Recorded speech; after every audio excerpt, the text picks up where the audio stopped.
Dangerous in what sense? ڈینس یہ کہ پھر لوگوں کو جب ریسنٹلی جو ہے وہ اپنی اپنی قوت کا، اپنی حمایت کا، اپنی مخالفت کا پتہ ہو تو پھر تھوڑا سا ماحول جو ہے نا وہ پھر تھوڑا زیادہ وائلنٹ ہو جاتا ہے.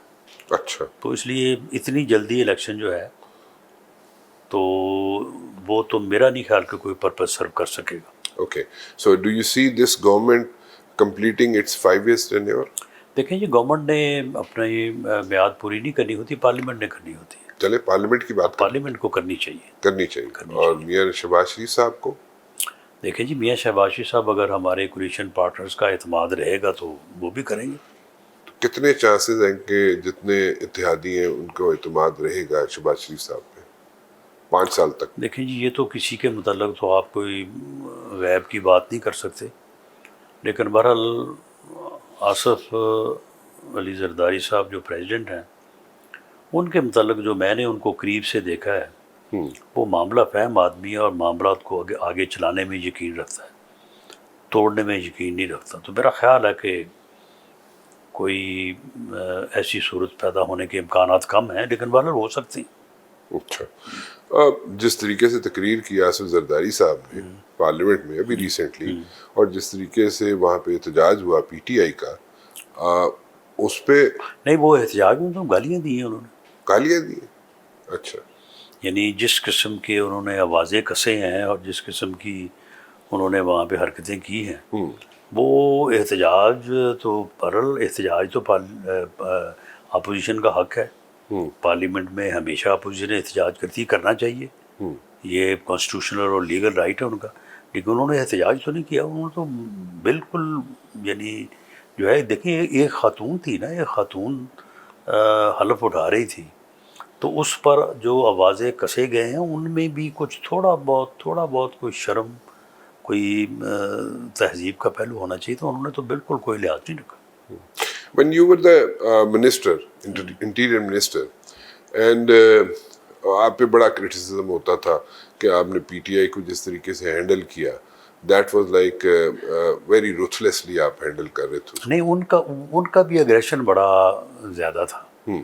ان کے اس اگریشن کو اب مثال کے طور پہ اگر وہ للکارے کہ رانا ثناء اللہ تم تیار ہو جاؤ، میں آ رہا ہوں، اور تمہیں جو ہے وہ اسلام آباد میں چھپنے کے لیے جگہ نہیں ملے گی، تو آگے سے پھر میں نے یہی کہنا نا کہ آؤ، تمہیں انشاءاللہ بھاگنے کے لیے راستہ نہیں ملے گا. تو وہ تو پھر اس طرح سے یعنی مقابلہ رہا نا. تو اس میں تو پھر جو انہوں نے کیا اس کے مطابق پھر ان کے ساتھ ہوتا رہا، لیکن اس سے زیادہ نہیں کیا. اچھا. So what about the people who are in the D Chowk, جو پی ٹی آئی کے لوگ تھے ڈی چوک میں؟ ہاں نہیں، وہ شرپسند تھے. ان کو یہاں پہ 25 مئی سے پہلے انہوں نے 3-4 ہزار آدمی جو ہے انہوں نے پہلے یہاں پہ آ کے مختلف بلڈنگز میں ٹھہرایا ہوا تھا، اور ان کا مقصد یہ تھا کہ وہ یہاں پہ آگے ڈی چوک پہ قبضہ کر لیں گے، اور اس کے بعد جب یہ آئے گا تو اس کے لیے یہاں تک پہنچنا آسان ہوگا. تو میری بالکل اس میں یہ آبزرویشن تھی کہ بائی آل مینس ہمیں ان لوگوں کو یہاں سے بھگانا چاہیے، اور ڈی چوک میں اس کو نہیں آنے دینا چاہیے، کیونکہ اگر یہ ڈی چوک میں آ جائے گا تو پھر تو یہ ہماری سے مراد گورنمنٹ حکومت کی شارت پہ وہ بیٹھ جائے گا. پھر تو جب اس کا دل چاہے، ہاں بالکل یہ ہمیں بالکل مفلوج کر دے گا، اور جس وقت اس کا دل چاہے گا یہ وہ گیٹ توڑے گا، اور توڑ کے تو آگے آ جائے گا. تو اس لیے پھر ان لوگوں کے اوپر جو بھی ہم نے پھر ان کے اوپر جو بھی چارج کیا، تو وہ ان کی طاقت کو، ان کی شرپسندی کو مد نظر رکھ کے تو پوری ڈوز دی ان کو، کیونکہ اگر انڈر ڈوز ہو جائے نا معاملہ تو وہ بھی خراب ہو جاتا ہے. ڈوز پہ پوری دی تو اللہ کے فضل سے بالکل ڈی چوک جو تھا وہ صاف ہو گیا. تو پھر صبح اس کو آنے کی ہمت ہی نہیں پڑی.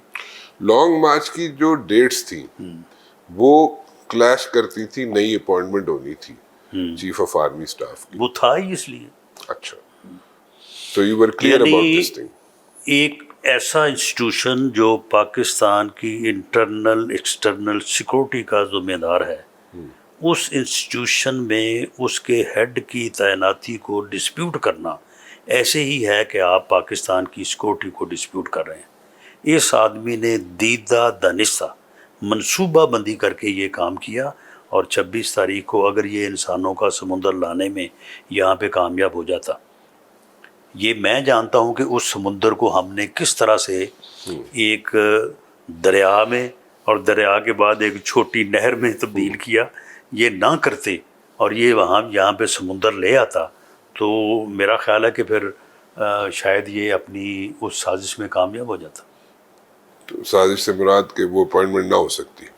بالکل وہ اپوائنٹمنٹ نہ ہو سکتی، یا ان کا پروگرام تو اس ادارے میں جو ہے وہ میوٹنی کرنا تھا.